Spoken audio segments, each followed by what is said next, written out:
So now in the last class, I gave you one question based on the electric field intensity. अब ये homework था, वैसे मैंने question दिया था. अब इस क्वेश्चन में करना क्या है, हमें इलेक्ट्रिक फील्ड इंटेंसिटी निकालनी है इस सी पॉइंट. ठीक, that you have to find the electric field intensity at point C. अब जब मुझे सी पॉइंट पे इलेक्ट्रिक फील्ड इंटेंसिटी निकालनी है तो मैं उसके लिए क्या करूँ. सबसे पहले देखो, हमें एक बात पता है कि प्लस क्यू चार्ज से हमेशा जो इलेक्ट्रिक फील्ड इंटेंसिटी की डायरेक्शन होती है वो होती है हमारे पास रेडियली आउटवर्ड्स, बाहर की, राइट. सो अगर मेरे पास ये वाला बी की वजह से इलेक्ट्रिक फील्ड इंटेंसिटी देखूँ तो यहाँ पे होगी बी की वजह से इलेक्ट्रिक फील्ड इंटेंसिटी. अब अगर मैं ये डी की वजह से देखूँ तो इलेक्ट्रिक फील्ड इंटेंसिटी यहाँ पे होगी. यस और नो? सो दैट मीन्स ये हमारे पास इलेक्ट्रिक फील्ड इंटेंसिटी बी की वजह से होगी या डी की वजह से. अब मैं क्या करती हूँ, ये इलेक्ट्रिक फील्ड इंटेंसिटी बी की वजह से क्या होगी, K Q and side is given as A. So ये मेरे पास हो जाएगा K Q by A square, right. अब सिमिलरली अगर मैं electric field intensity D point पे देखती हूँ तो डी पॉइंट पे क्या होगी,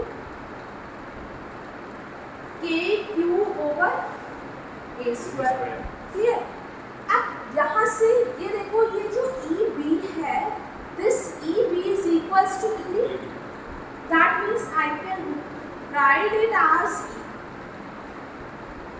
अब यहाँ पे एक मेरे पास चार्ज है क्यू एट पॉइंट ए. इसकी वजह से इलेक्ट्रिक फील्ड इंटेंसिटी देखो कहाँ होगी, like this, right? And we know that by Pythagoras theorem, if this side is A, this side is A, so this side is root 2A, right?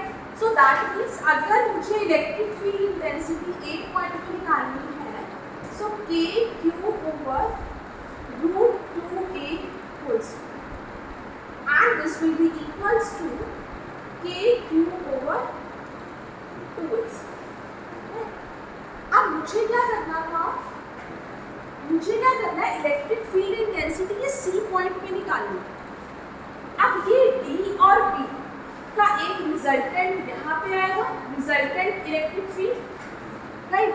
अब हम इसमें हमारे लगे क्लास 11 में हमने क्या पढ़ा था, पैरेललोग्राम लॉ ऑफ वेक्टर्स में हमने किया था कि दैट रिजल्टेंट अगर हमें निकालने हैं, दो वेक्टर्स अगर थीटा एंगल पे इंक्लाइंड होते हैं, देखो जैसे अगर ये हमारे पास 90 डिग्री है, this is E and this is E, तो हमारे पास रिजल्टेंट कैसे निकालेंगे, under root E square plus under root E square.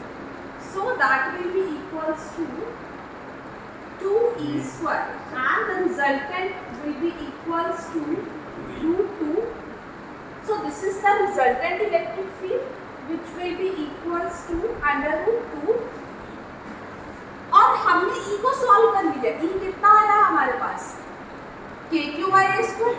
तो इसका मतलब ये जो E R की वैल्यू है ये मेरे पास कितना आ जाएगा, रूट 2 E मतलब के क्यू बाई ए स्क्वायर,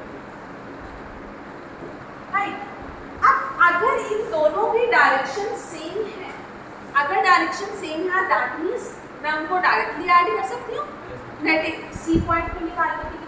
तो अगर मुझे ये करना है तो electric field at point C is equals to, इसके इक्वल होगा E A plus root 2 E.